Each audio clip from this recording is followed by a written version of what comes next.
Welcome to this Breakfast Club for Fundraising Leaders. My name is Rob.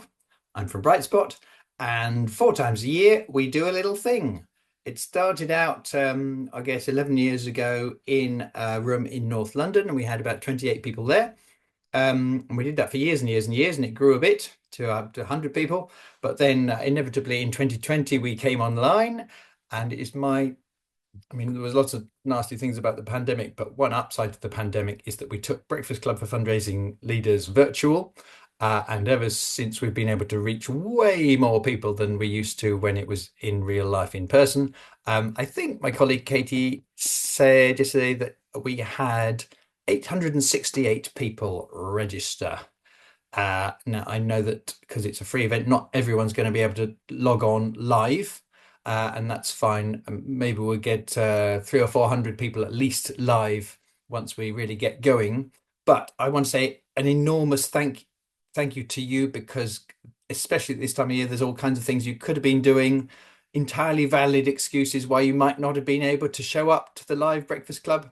And I really, really appreciate it, because it really does, especially in the chat, help that vibe of solidarity and connection and being there to learn this stuff together. So thank you for showing up. If you have not, there's so many names I recognize and old friends in the club there, but if this is your first Breakfast Club, the gist of what we try to do is give you some examples and ideas, and maybe some way of boosting your morale or your hope or your hopefulness for your fundraising, to help you solve fundraising or leadership problems, and also some very specific fundraising tactics that you might choose to share with your team. My top tips are absolutely have a pen and paper or some means of taking notes, and you're not going to write everything down, but Chris and I were going to do our utmost to share lots of examples and tips, so that you might just be able to share 2, 3, 4 ideas at least of things that really are worth following through on, or at least giving some more thinking time to. And that's the second one. Plan to give it some time, processing time.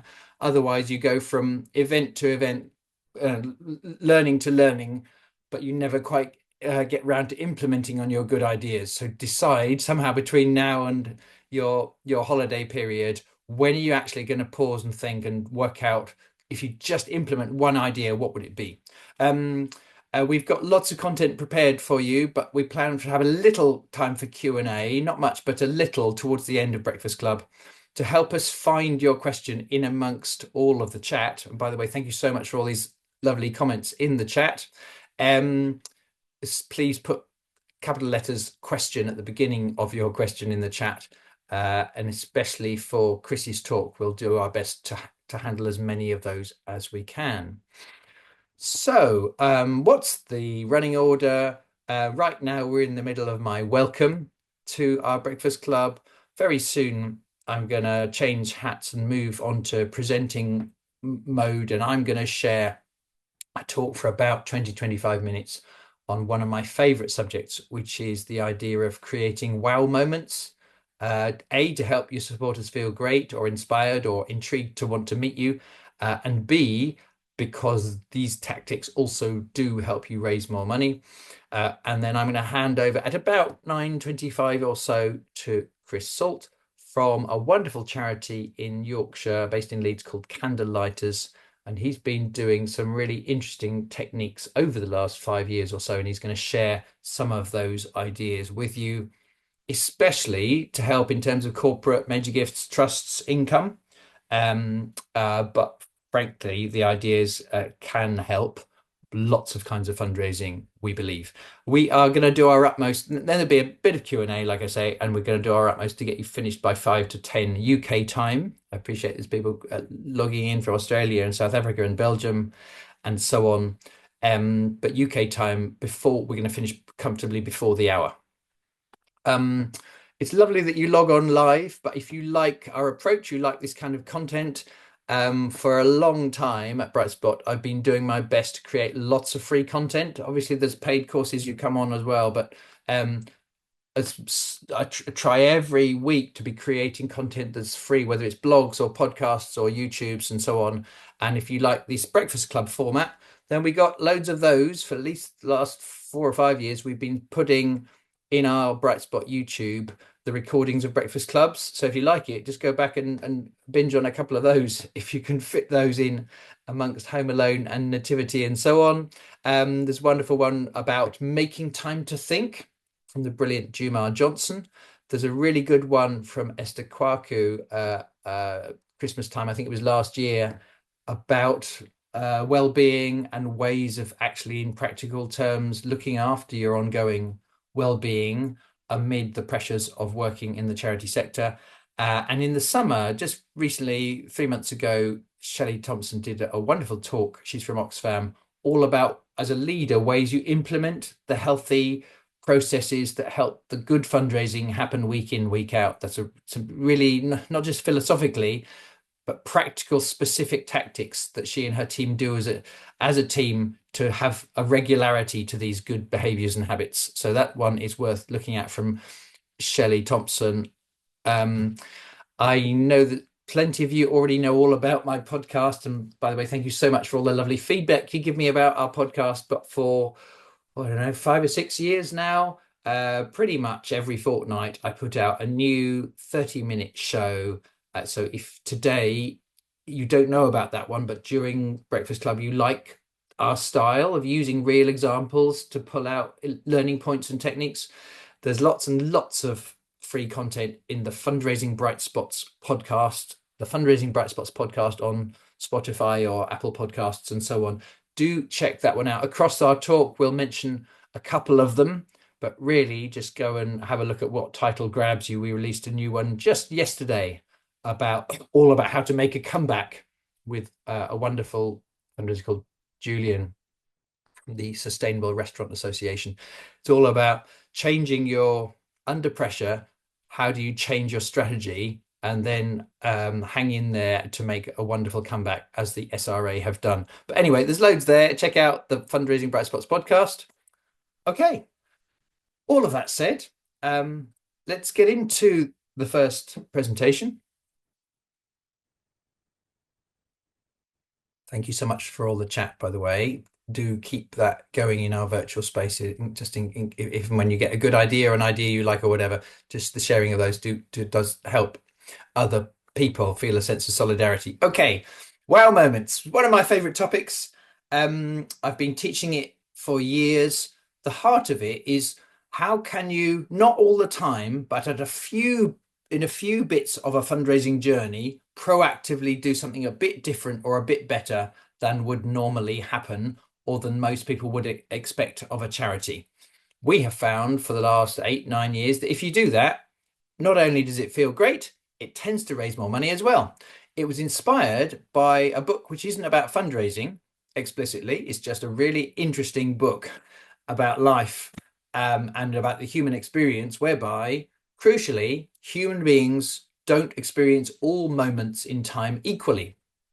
Some moments we feel are more important, more memorable, more likely to shape us, and indeed, well, for good or for worse, than others. And once you realize this, it really helps you tune in as a fundraiser or a charity leader to the opportunity of not having to be, I guess, 11 out of 10 in your communications all the time. There is a time for efficiency, but there's a few times where going the extra mile absolutely pays off. What I'm doing now is this sort of 22-minute talk, which is a kind of a highlights package of this course that my colleague Craig Linton and I do once a year. So every February for the last 6-7 years, once a year, we do our Wow Your Donors masterclass. We're all excited at this time of year because we're just putting plans to make it even better than last time. It's happening on the 4th of February. Apologies to those of you in New Zealand, Canada, Australia, and places where it just obviously wouldn't be possible to fly over for a one-day thing. But if you are, especially within the UK, and you could get to London for the 4th of Feb, then Wow Your Donors is the name of our masterclass. But you don't need to come, because I'm going to give you a real juicy snapshot of it now. And my intention now is that even just this 20 minutes might give you some ideas and inspiration. Step one is, I want to help you tune into why thinking this way in terms of moments and targeting them is especially valuable in fundraising. I also want to give you as many examples as I can possibly fit in of other fundraisers who've done some cool things, because that just gets the juices flowing. And for you to just start doodling in your pad or later today, what could our versions of this wow moment idea be? So step one is why would we bother? You know, you're busy enough as it is before you kind of give yourself an extra challenge to kind of go the extra mile for this particular donor or this particular event. But why bother? And then if the truth is, you can apply the wow moments strategy to any bit of leadership, pretty much, and certainly any bit of fundraising. But I've just in my 20 minutes got time to look at some juicy examples for corporate fundraising. Um, there's one for a fundraiser who wanted more people to attend her event, and there are several to do with trusts and foundations and major donors. It's a limited list because we've got limited time, but I hope you'll start to get the idea. Okay, I start by sharing not a fundraising example, but an example from the book, The Power of Moments, and the authors, the Heath brothers, they share this story which really resonated with me. I hope you like it too. Okay, so I'm wondering, I imagine there's lots of parents out there. Probably, uh, if you're a parent, you might remember, or maybe you've got a young child now. Certainly in our family, both our children, there was a period when they had a favorite cuddly toy.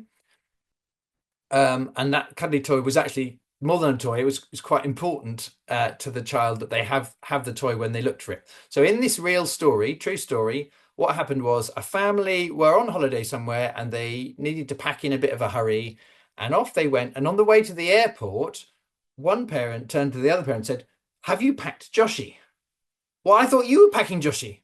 And there was an awkward moment, and I guess what they concluded was the child's favorite cuddly toy, Joshy the giraffe, had somehow not been packed and was left behind.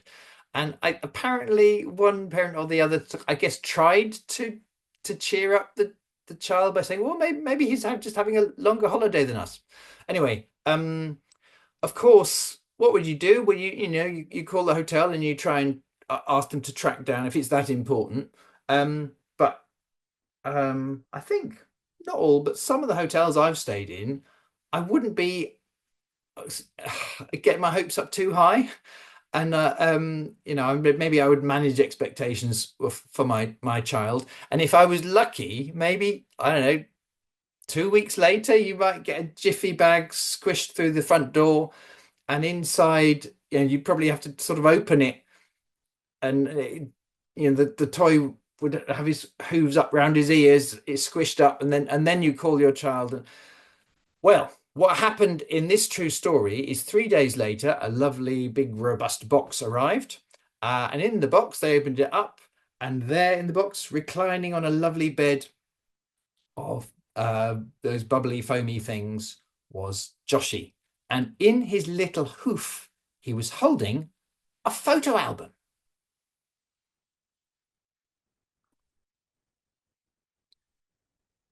Oh, let's help out on security. Oh, lovely relaxing in the spa day. Anyone got any cucumber slices for the giraffe? Okay, so now I've told this story more than a dozen times, and I still feel all warm and fuzzy inside when I look at the photos and I think of someone doing that for someone else, a pretty much complete stranger. How do you think the child felt that someone did this for them, and how do you think the parent felt, and how would they react? So the truth is, they felt amazing, and they couldn't help but tell their friends about it. I mean, you would, wouldn't you?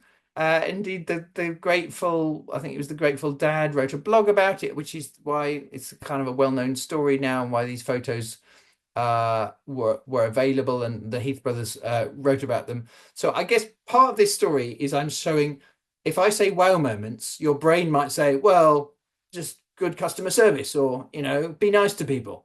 And can you see the difference with now? This really is, there's some things that really are wows, and then there's other things which are, well, they wrote a thank you letter, or they were polite. Um, So not all wow moments have to be super creative and extreme, but I do want you to see how that a culture where that kind of thing happens to your customers, you can see why it's going to be good for business because you really are surprising and delighting people beyond what they would have expected, which is usually how I define a wow moment. Now, usually fundraisers aren't at a loss for ideas. Often we have good ideas for cool things we could do to make our event even better for the attendees or whatever. But often we get busy and we don't quite get around to doing it. So a major thing I took from the book was the evidence that it's worth following up on. Not every idea, but if you follow up on a few of your ideas, it's absolutely pays you back. And there's data there.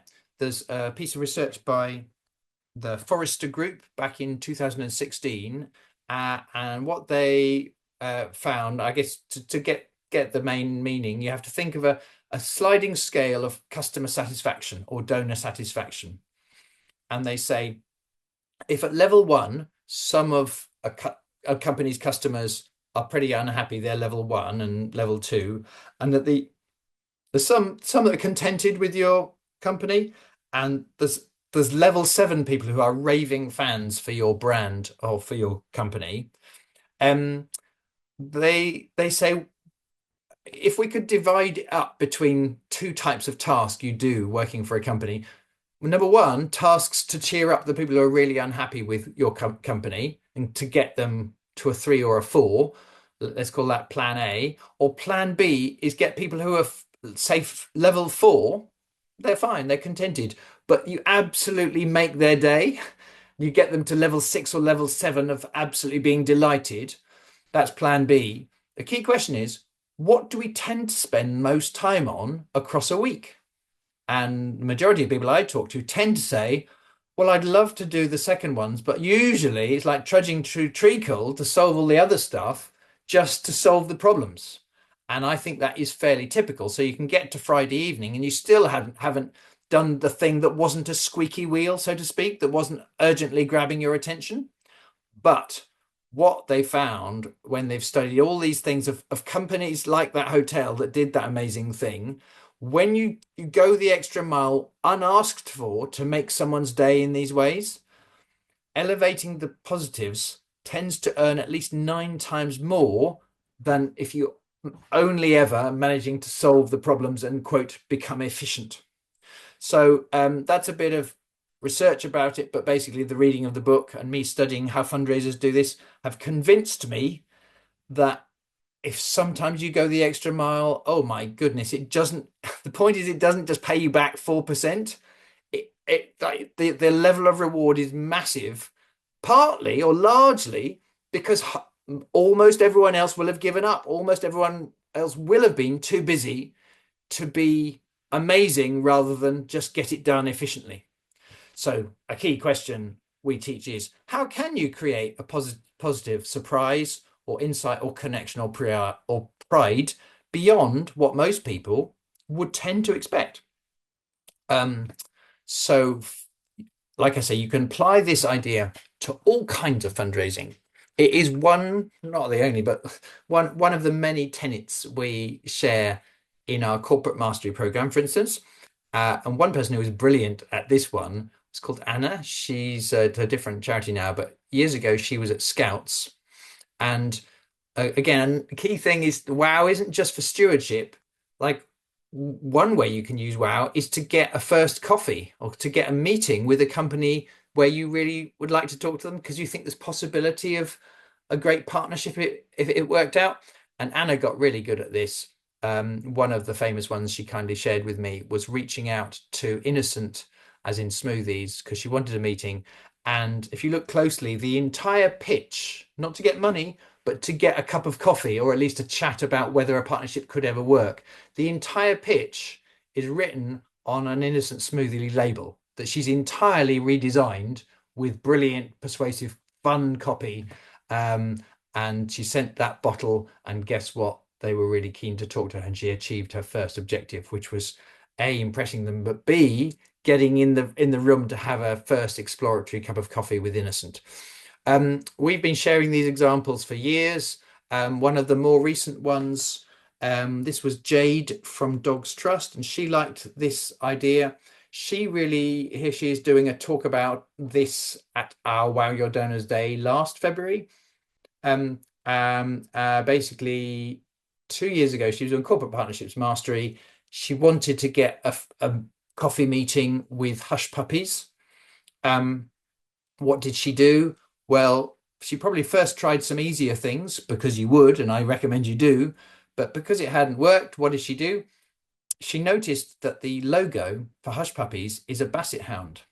And what she did was she bought a pair of the Hush Puppies shoes. And then she looked on the database, and it took quite a bit of work, but she discovered that there was one place in the UK where Dogs Trust had a couple of basset hounds that needed rehoming.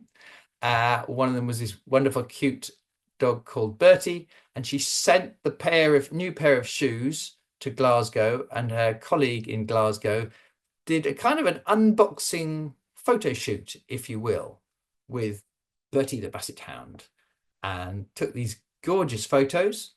Uh, and then they sent these photos to the managing director of Hush Puppies to their email.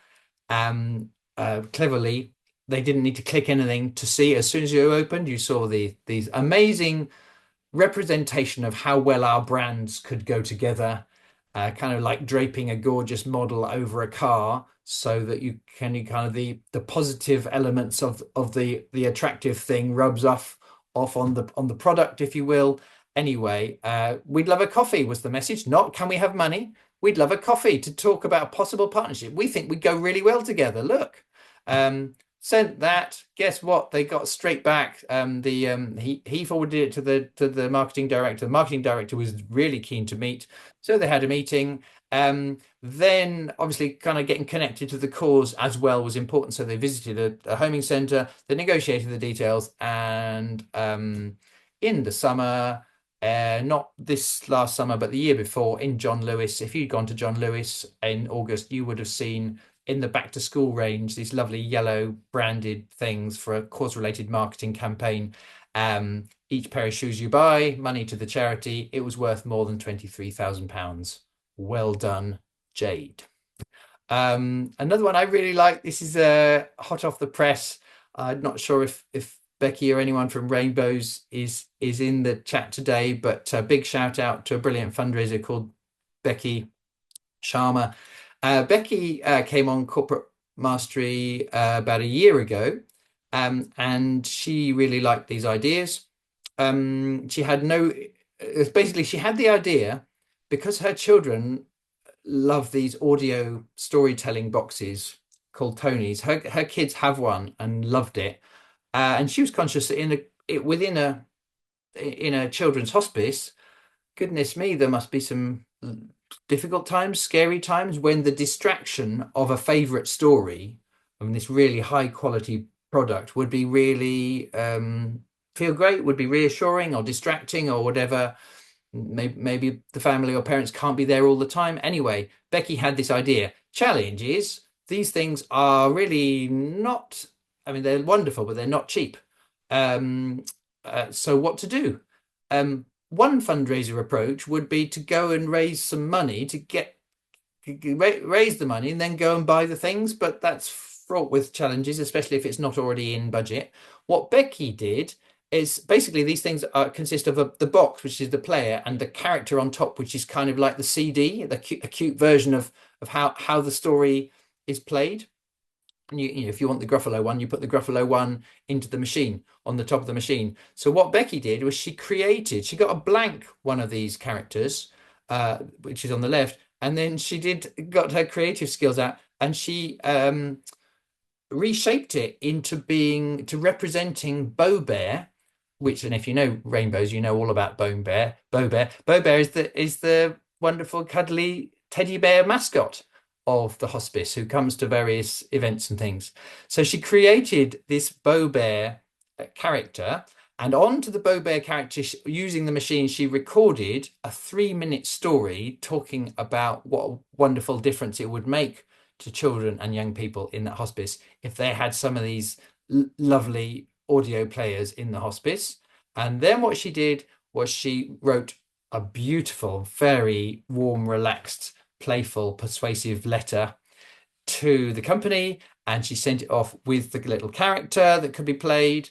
And the basically letter says, "Please play this, play the story," and with the Bo Bear mascot, teddy bear, and so on. Sent all of that off. Actually, a whole nother story as to how she found the correct person to send it to. But again, so much of fundraising isn't just creativity and good ideas. It's actually just the persistence to follow through and solve these tricky problems. But she solved that as well, found the person to send it to. Long story short, they loved it. And well done, Becky. Look at all this wonderful, I think it's 15 of these wonderful boxes and 13 or so of the different story characters. So now, hooray for this achievement. Now, if you're a young person in that hospice, um, you might have the box on your bed. If you go to the playroom, it's there. And even if you go to the, like, I think the therapy room, and you've got to have this massage or whatever for your physiotherapy, you can enjoy listening to your Gruffalo or your Harry Potter while that happens. So I really liked this one as an example of what is possible. Um, doesn't have to be quite quite so grand as that, but still a really effective one. This was Daisy, who came on Corporate Mastery years ago for a dementia charity, and she was applying to um, a wine company, charity of the year. She obediently filled out all the form, uh, kind of like you have to for many of these opportunities. But then she printed it out and she rolled it up and put it in a wine bottle and had that delivered, or maybe she hand delivered to the company. So it was like a message in a bottle. Guess what? They wanted to see her. Guess what? They already liked her before she'd even pitched. And guess what? She won the pitch. Well done, Daisy. Um, Different direction now. The key thing I got from talking to brilliant David Burgess, he's a really good fundraising consultant, but he's also an experienced fundraiser, and also interestingly, he sometimes is on the other side of the fence giving out the money on behalf of people applying to a particular grant. And here's the thing: I really want you to tune into this. For one of these particular grants, there were 250 people applied. Now, everyone I know fills in the form as best they could with the best wording, tries to make it come alive, make it special, interesting, different. But David said, from the point of view of him, and he's already read, imagine he's read through 48 of them, and it's still only early afternoon of the first day, and he's got another 200 still to go. Can you imagine how hard it is to stay really paying attention, to read every word of every one of 250? Now, of course, we hope everyone gives us a fair shout, but just picture the reality of what goes on for these people who are doing their best to find the right cause to get the money. It's hard. He said almost all of them do just blend in, even if they're well written, it blends in. He said all three of the people in his process chose one in their shortlist. They all chose this one in their shortlist as to ones that might be worthy of the grant, because it was just different. Now, it was from um, Matt Zakiri. I don't know if Matt's logged on. He's a brilliant fundraiser too. Basically, Matt decided to, but obviously you can only do something a bit creative if the form, if you've got free reign to do rather than just have to jump through the hoops. But on this occasion, they'd said, send us 2 or 3 pages talking about how you would spend the money. And Matt's approach was to do it in the form of a conversation between, I guess, the woman at top left represents the trust.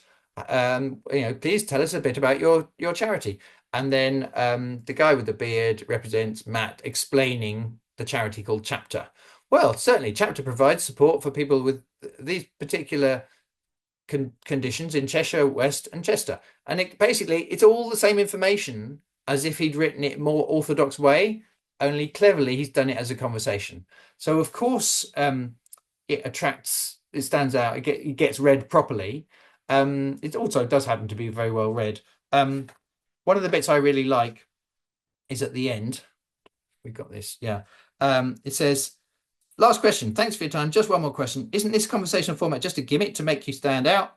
Um, and Matt says, well, of course, we hope it makes us stand out, but talking is a very important to chapter. One-to-one communication is the backbone of our support, so we thought there was no better way to showcase our work than by having a chat. Thank you very much for listening to us.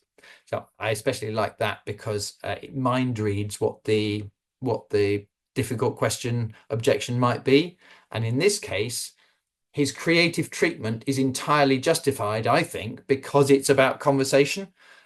So I'm not saying all of you should do exactly this tactic for all of your causes. It might not be appropriate, but I do know of at least one other cause. My colleague Craig Linton did exactly the same kind of thing for another mental health charity, and it worked there too. Matt says generally he gets success about 1 in 6 when it's a cold application. But if it's a freestyle, you can send us what information you like. When he does this approach, it's successful in 1 in every 2 or 3. Obviously, there's some kinds of forms you've got to fill in. You just have to jump through the hoops because it's not freestyle. Beatrice came on Corporate Mastery 3 years ago, and her application to the Times and Sunday Times Christmas Appeal was entirely in the form of she designed it to be like a newspaper format, exactly in the Times style, and in that she embedded Magic Breakfast's wonderful stories. And oh my goodness, well done, Beatrice. 1.3 million pounds. She got chosen, and it made that big a difference to her cause. Did she have to work harder than she normally would? Yes. Oh my goodness, the ROI, I think, was absolutely worth it. Different kind of one. This is Charlotte from Alzheimer's Society, and her colleague in the legacies department. They already had these really good events, which are broadly information events for solicitors to let them know about various information for if they're talking about someone wanted to leave a gift in their will to the charity. And they're great events, and they were getting 6 out of 10 people showing up because they were free events. But that means 4 out of 10 routinely are not showing up. What to do? Well, what would you do? What she did, or rather what her colleague did, was to test what would happen if we send out this extra thing with the invitation. And what they sent out was these little fairy lights. And in the letter, they'd say, here's a present from us. And when at the event, we'll explain what on earth these have got to do with our important cause. And then when you got there, and I won't do the whole analogy, but the gist of it, as I understand, is that one of the researchers would liken the way in which certain synapses and bits of the brain deteriorate, not all at the same rate, but patchy in different synapses in slightly different parts of the brain, fading at different rates, like certain fairy lights starting to go out, fade and go out. I'm sure they explained it better than me, but absolutely the analogy was interesting and useful in the context of the research that was being paid for, or the care that was paid for by donors' money. So it worked. It wasn't a gimmick. It made sense. Oh, I wonder what happened to event attendance. It went up to 98%, which broadly means, as far as I can tell, if you do 2 or 3 events, almost everyone showed up apart from one person. I think that's how you get to 98%. So food for thought there. What on earth could you do to increase the chances that people come into these first bits of a journey with you? I mentioned last time a brilliant fundraiser called Gemma from Eleanor Hospice. So grateful to the companies that had been working hard to raise money or send in money in February. She took them out these Valentine's Day chocolate brownie boxes, and whole nother story on my podcast about how delighted they were to receive this completely out of the blue lovely touch. And my colleague Ben shared this same example on a session with one of the team days he did with British Red Cross, and a smart fundraiser called Pam took that idea and adapted it, and not just for thanking and stewardship, but she went to a bakery, a cake company that was already supportive, of the charity and asked them to create these boxes of cakes. And then on World Kindness Day, Pam took those out to these key companies she really would love a chat and potentially a partnership with.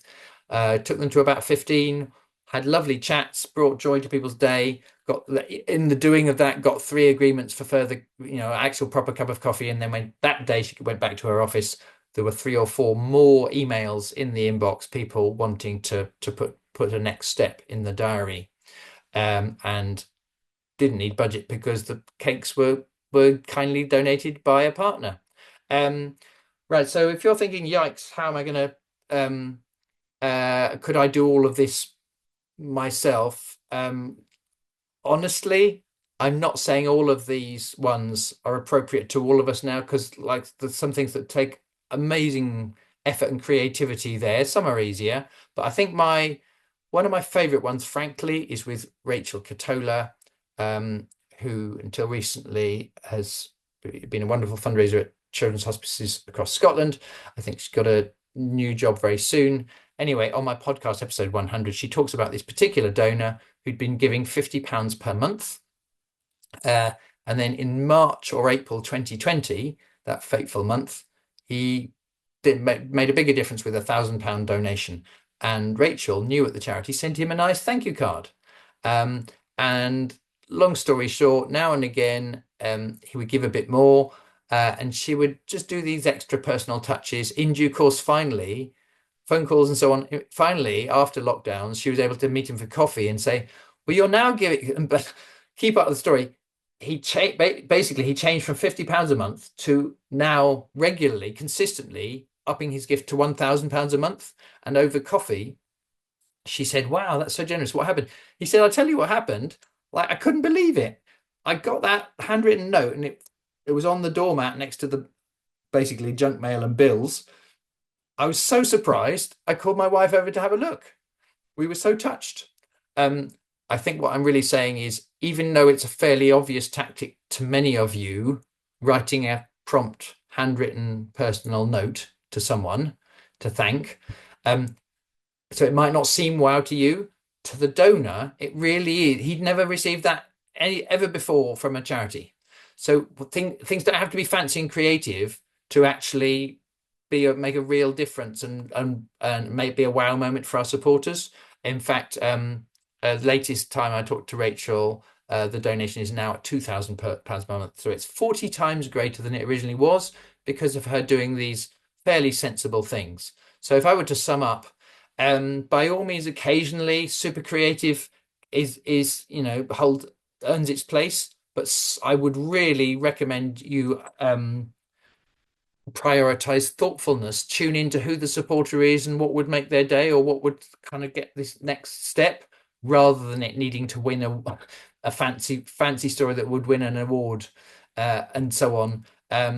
Uh, Definitely from David Burgess, I get the idea that um, uh, it's so competitive out there in most markets. Um, Actually, the bigger risk can be not trying to do something a bit different. I know it's not easy to always do things different to what others would do, but maybe a bigger risk often is blending in.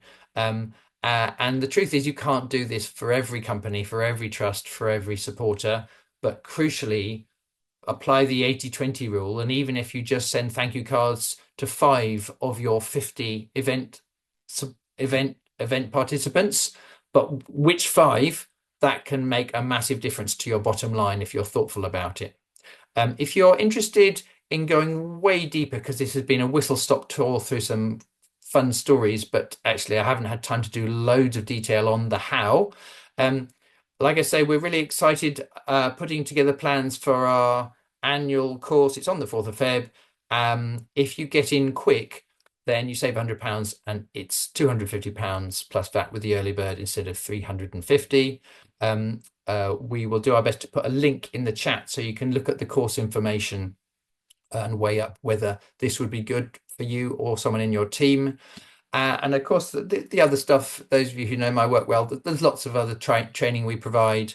Maybe the most common is bringing me, or especially my colleague Ben, into your team to do a team training on this topic or many of our other popular ones.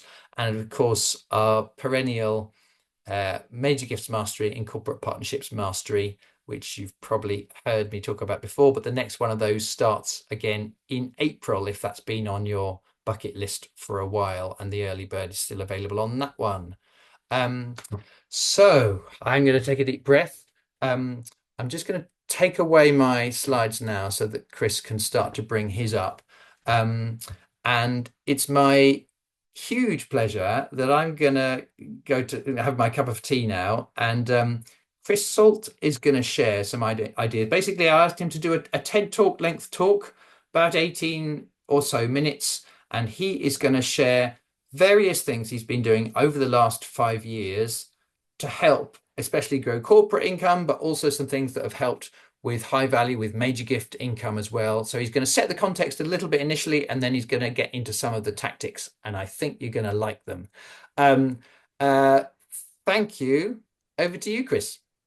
Thank you very much, Rob. And my brain's currently in ideas mode after listening to all those fantastic things that you've just shared. But yeah, thank you for having me on. I thought I would just set the scene if my slides will click through. There we are. So a little bit about Candlelighters and a little bit about me.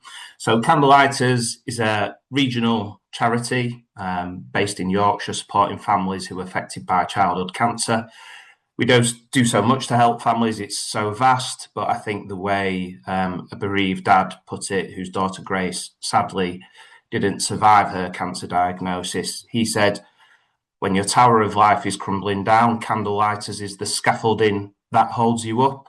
And we really try and be that scaffolding for families in emotional, practical, financial ways for families.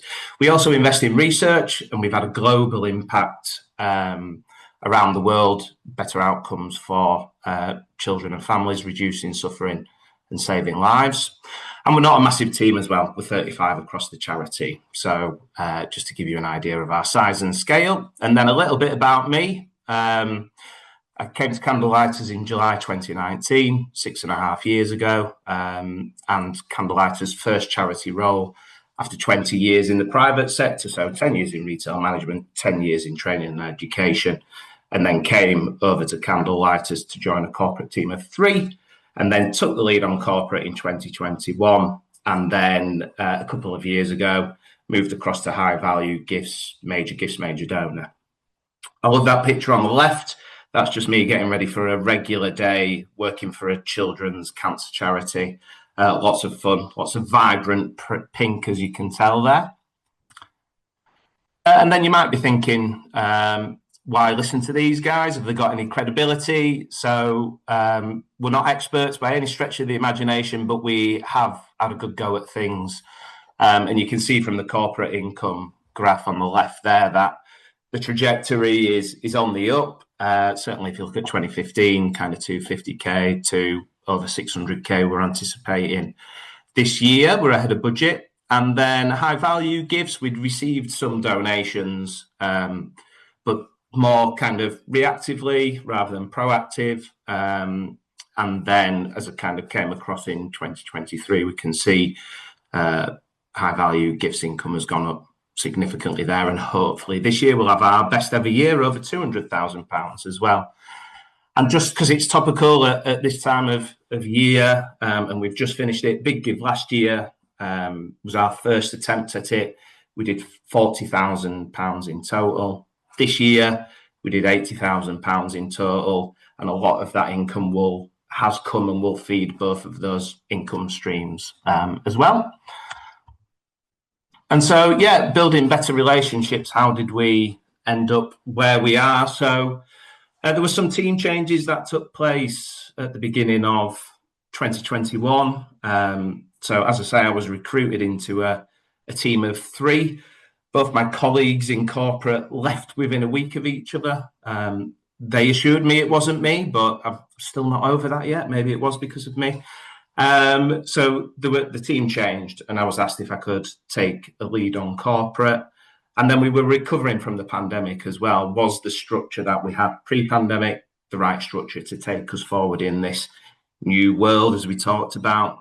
And Also at that time, because I was still new and I'd been furloughed over the pandemic, I requested for some training and knew about Rob and was lucky enough to see that Rob's corporate mastery was taking place and that I could get budget sign off for that as well.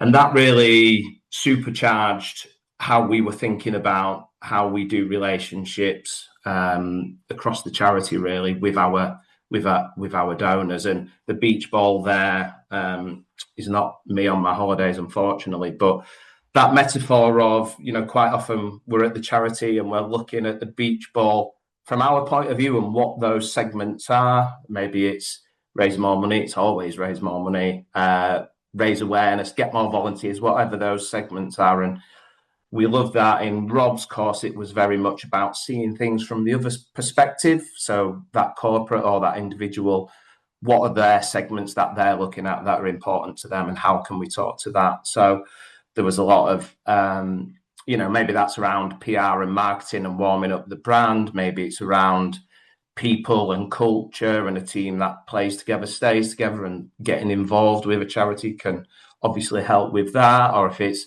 tax efficiency, can we talk to that perhaps? So that Rob's course really in a number of ways, but the beach ball is one analogy that really helped us. And then as I was taking on those corporate partners, we were asking, what do we do well? What could we do better? And the feedback that came to us was, how does our support make a difference? What impact does it have? Who are the other donors and supporters, and can we connect with those? Can we network with those?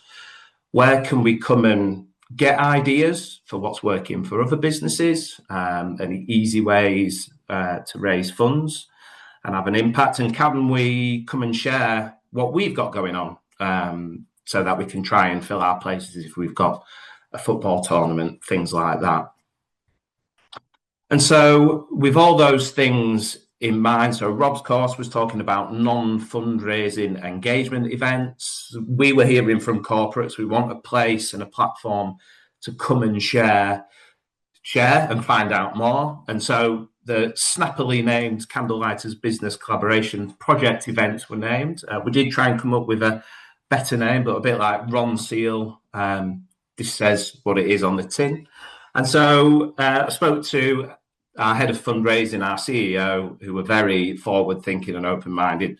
This is what I'm learning. This is what I'm hearing. I think we should try an event. And our culture was, well, let's give it a go. If it doesn't work, we'll learn from it. And if it does work, let's see what we can take forward. So Business Collaboration Project was born. I've not got time, obviously, to deep dive into it. There is a podcast episode, I think, number 155 that I did with Rob, that is more detailed on this. But yeah, we started with a first event, which was June 2021. It was a weird time because I can't remember, we were probably under some restrictions of movement, or people were anxious about being together. So we started online and we started with 18 people who signed up for that one. And the feedback from that first event, well, I should say before I say that we looked to answer all those questions that we'd seen on the last slide about how does it make a difference. So we didn't know whether we'd be able to get any speakers, but we thought, what better way to understand the impact as a business or individual than to hear directly from somebody who's been supported. So we put out on our private Facebook group for the families we support, we're looking at this event, would anyone be interested in coming to speak? We crossed our fingers and pressed send, and 10 mums and dads came back to say, actually, this is something we think we could support with. We'd love to give back in this way. And so that kind of bowled us over with that. And then, yeah, the first event was born, 18 people. At the end of that first event, a partner from a law firm that was supporting us said, we were Charity of the Year. After hearing from Mum Tanya, who spoke at that, we've got to continue our support, and I'm going to push for longer term support. And that was a £10,000 a year partnership that then went on to be longer term. So that really gave us confidence as well. And what we were also able to do was get a marketing director of one of the companies who we've partnered with for a long time to come and speak at that event as well. So Rob talks about social proof. So he came and shared things that they'd done, so people were getting ideas of the type of events they could get involved in, but also he was saying the business benefits of partnering with Candlelighters over that period of time as well. So all those things gave us confidence to do some more. The second event was in November 21. We went to in person. We had 40 people come. And so these numbers have started to go up. And so much so that we've now do 3 in-person events per year, possibly 4 next year. And our business collaboration quiz, which kind of sits in the middle of the year of those 3 events, has gone up to 200 people. And this next year, should I say, we're probably looking at 250, 275 because we've outgrown the venue. There's such a good feel about it. People say, no, I love the quiz, and kind of bring multiple teams to put in there. And again, with similar format, we've had mums come and speak, past patients come and speak. So it's really connecting people to the cause. We've also, like I mentioned earlier, we fund research. So when you're at one of these events and you're hearing from an academic neurosurgeon who we've funded, who's saying, I'm growing brains in Petri dishes, I'm giving those cancer and I'm testing treatment on those rather than children, that's very, very compelling in terms of how does our support make a difference. You can, you're seeing and hearing directly about the difference partnering with Candlelighters is making. We've had corporate speakers come and speak. So again, going back to that wow moment, sometimes we will hand select people to come and speak if they've done something interesting in fundraising. So one of our, again, long-term corporate supporters did payroll giving. She'd raised $5,000 in that year by bringing in payroll giving, which is fantastic. And we got her to come and speak about what they've done on payroll giving. And then that other people in the room were, oh, do we do payroll giving? No, why don't we do payroll giving? And then they're able to speak to the person in the room who's doing that as well. But it gives them a wow moment in the fact that, you've chosen them to speak to at this event as well. It's a whole team approach as well. So it's not just fundraising, finance, HR, and our family support team have been to these events. They volunteer. They love coming to the events as well. It's something different for those. And our family support team, definitely help shape these events as well. And we've changed the location to support our strategy. So we're focusing some of our energy on other cities around Yorkshire, and we've moved the business collaboration events to those areas to help support that. And what's reaffirming for us is we've got season ticket holders. So we've got people who come to every event. We've got people who are first timers. And so we've got a good mix of people who come. And I think the fact that we've got season ticket holders signifies to us that we vary up the content enough to make it interesting. People always say that they'll learn something new. I didn't realize this. They get to network with other businesses as well. So we're trying to add value to the organizations, and fun is a core element. It's a value at Candlelighters. So what you're seeing in that picture is at the business collaboration quiz, one of the quiz rounds was who could make the best hat out of a few bits of card and some tissue paper and some pipe cleaners. And actually that's an activity that our family support team do with, the patients and siblings, people who were supporting. So it's threaded in to the event, actually back to what we're doing. It's connected back to who we are, what we do and why we do it and why they should support. And what I particularly love is the chap in the green check shirt there is a partner at a law firm. I don't know if he's ever shoved pipe cleaners up his nose before or after. And unfortunately he didn't win. But it just, people are stepping into our world. We get an opportunity to bring Candlelighters to them, and people love that. And you might be thinking about, right, what are the outcomes from there? So just some of them, because I'm conscious of time. Another law firm partnered with us as Charity of the Year. They came in that first year to each of the 3 business collaboration events. They said, we can't end after a year. We'll extend it to 2 years. And they had their best ever fundraising for a charity. They raised over £40,000 for Candlelighters. Another business had come for a test drive coffee with one of my colleagues, Sam. He said, I'll come to the business collaboration event and then I'll make a decision on whether I'll join you. He joined our business club at 5k per year for 3 years. We've had introductions to our Dream Dozen, our target companies, prizes for raffles and auctions, massive challenge event sign-ups. At one of the events, 12 people signed up for Total Warrior. We've had toy donations for Christmas party, new development board members come off the back of it, and it just deepens those relationships as well. So loads of outcomes from there. And then another thing that was in Rob's course that really, got pushed to the top of the agenda for us was around storytelling and how do we help people emotionally connect to the reality of childhood cancer. And so, yes, that got pushed to the top of the agenda. And also at the same time, or probably a bit more recently, there's also been in our minds, people don't give to Candlelighters. They're giving through Candlelighters to help children and families affected by childhood cancer. So we've really been thinking about how can we close that gap between the donor, supporter, and the impact that they make.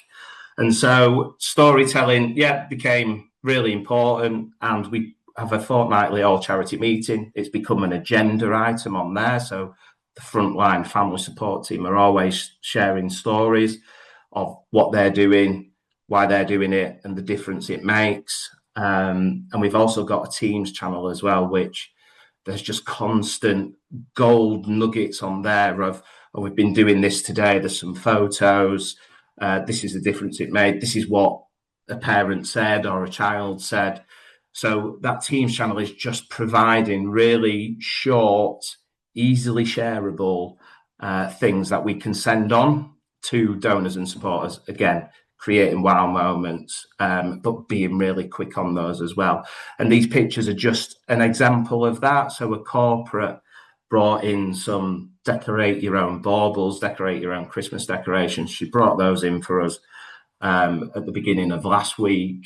And the family support team, Amy, who's got the Disney ears on there, took them straight over to the hospital, which is what these images are. This is just off the hospital in a Candlelighters funded pavilion.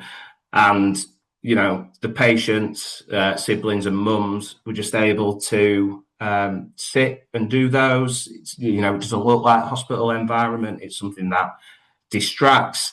This is the feedback that my colleague Amy sent me. We've had a lovely afternoon with a generous donation from Hannah. Thanks, Chris. Patient siblings and mums joined. And one of the mums said it was so therapeutic and relaxing to be able to do that.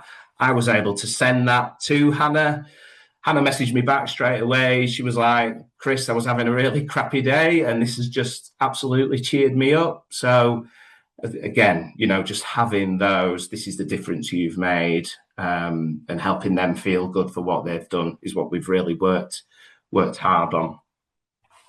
And so some of the wow moments, these are probably more with existing partners. But again, like I've said, tied back to what we do as a charity. So these things that are on the left-hand side, we've got some bookmates that the kids have coloured in and designed. We've laminated those, tied some nice pink ribbon through those as well. The hearts have been designed by the kids. They're from Hobbycraft, £1.50. The cloth pendant thing in the middle there is another one, another example of that. So those are just, again, the family support frontline team want things to do that are arts and crafty, that help, occupy children when they're in hospital, going through treatment. These are perfect. We send these on to donors as thank yous or, partway through a partnership. And, they're just visual as well. We wanted something that hopefully wouldn't get shoved in a drawer and something that's visual. So we've got those as wow moments. And then I just wanted to, I think Rob mentioned as well, it's not always the massive things. And so I just wanted to share a quick story about a donor. And And this lady had made a £5,000 donation to somebody else's Just Giving page. So it was a doctor in her village who we were supporting, and his surgery were doing a Yorkshire Marathon in relay. So we set up a fundraising page. This lady in his village had spotted it, made a £5,000 donation to that page. I reached out to say thank you and to invite this lady for a tour, because again, how many people get invited to tours of things? You know, it's something a little bit different. There was periods in time where I didn't hear anything after the initial response of yes, this would be nice, and then I started getting in my own head about maybe she doesn't want to come, and filling in the silence with this is a no. But I just kept reaching out. 4 months later, she came for a visit. She brought her best friend. She came to meet the team, have a tour. The picture on the right is our goldfish, Big Boy, as he's affectionately known. He's called Big Boy because he ate all his friends who lived in the vertical fish tank with him. This is in the corner of our family support centre where we're taking this tour.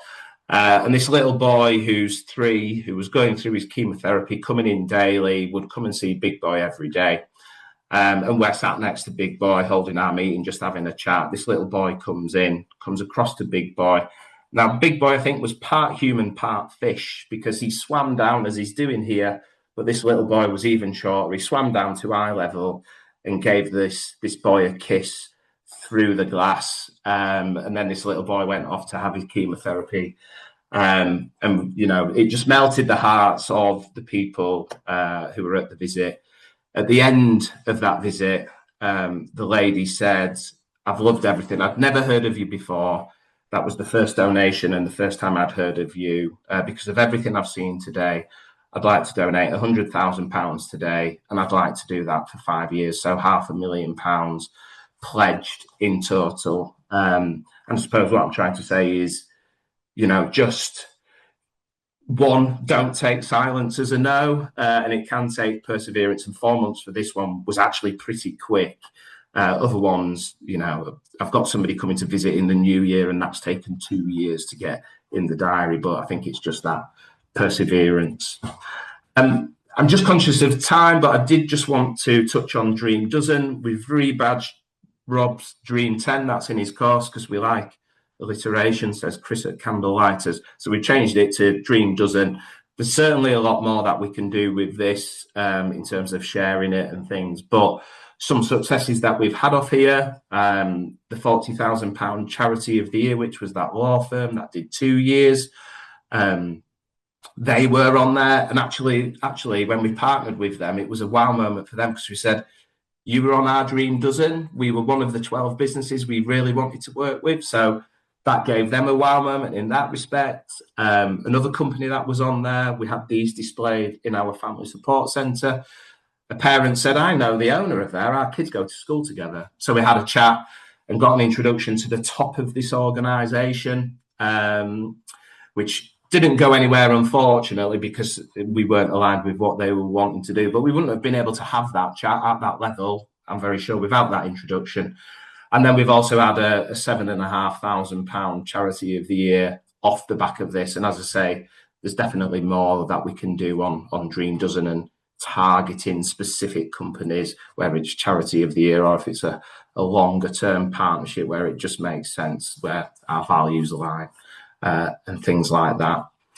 Then I think that is everything from me. It's pretty whistle-stop tour. So I hope that's okay and given people some ideas. Wow. Thank you so much, Chris. What wonderful examples of these strategies in action. Thank you so much for bringing them to life with these lovely stories.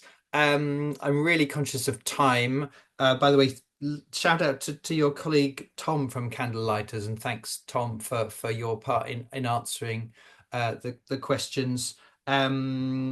Oh, someone's asking a question about the slides. Sorry, we aren't able to send the slides out, but I will send an email to everyone with further resources, bringing so you can go deeper into all of this. There's a couple of blogs and the podcast with Chris, which is a great way of sharing the gist of some of his ideas. So look out for that in your inbox later this morning.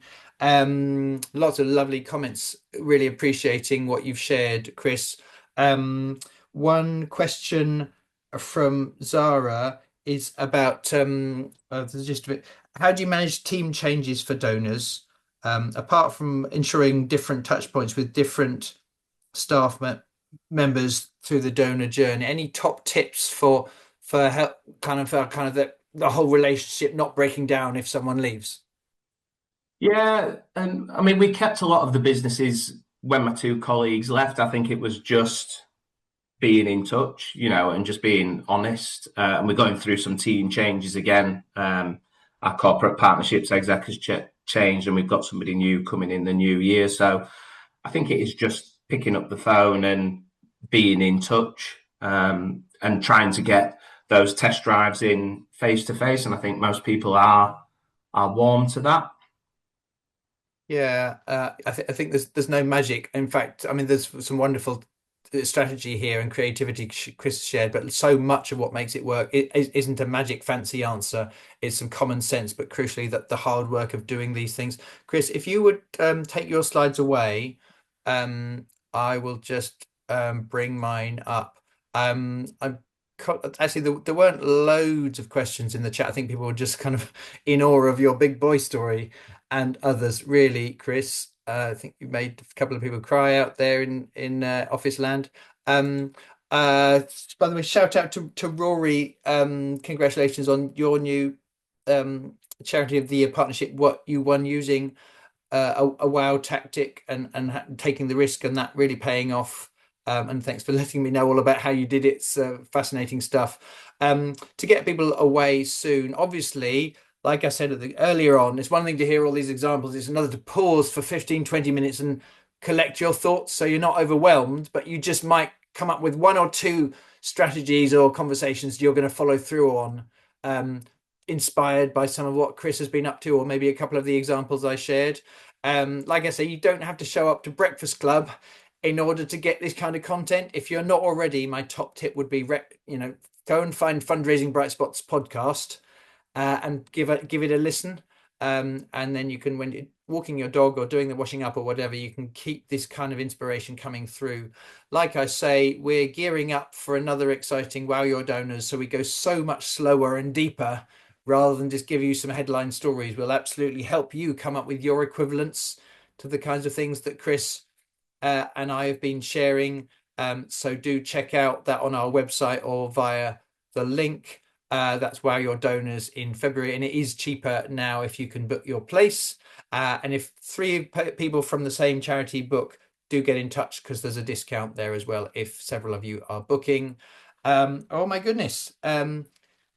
What a whistle stop tour. Do link in with us. I suspect we'll be able to do our best to answer other questions that we didn't have time to answer. Watch out for my email later today with more of these resources. I'll also send out the recording in a couple of days' time in case you want to share it with your team. But for now, thank you so much. Even when you're busy this time of year, making time to do an hour of learning. It's not what everyone does, and you've done it. So my view is you're already ahead of most. I really hope it paid you back for giving your time to this. I hope you're up on the deal with some energy and some ideas and some connection. Our next Breakfast Club is in March, so I look forward to seeing you then, if not before. Enjoy the podcast and have a wonderful Christmas. Big thank you to Chris Salt for all the work he put in to come and share the things that are paying off for Tom and him and his colleagues at Candlelighters. But finally, I wish you a very happy holidays. I hope you enjoy the Christmas or winter break when it arrives. After all, your hard work all year long. From me at Bright Spot, from my colleagues Ben, Linda, Katie, and from Chris, happy Christmas. Bye-bye. Enjoy the rest of your day. That's the end of the show. Bye-bye.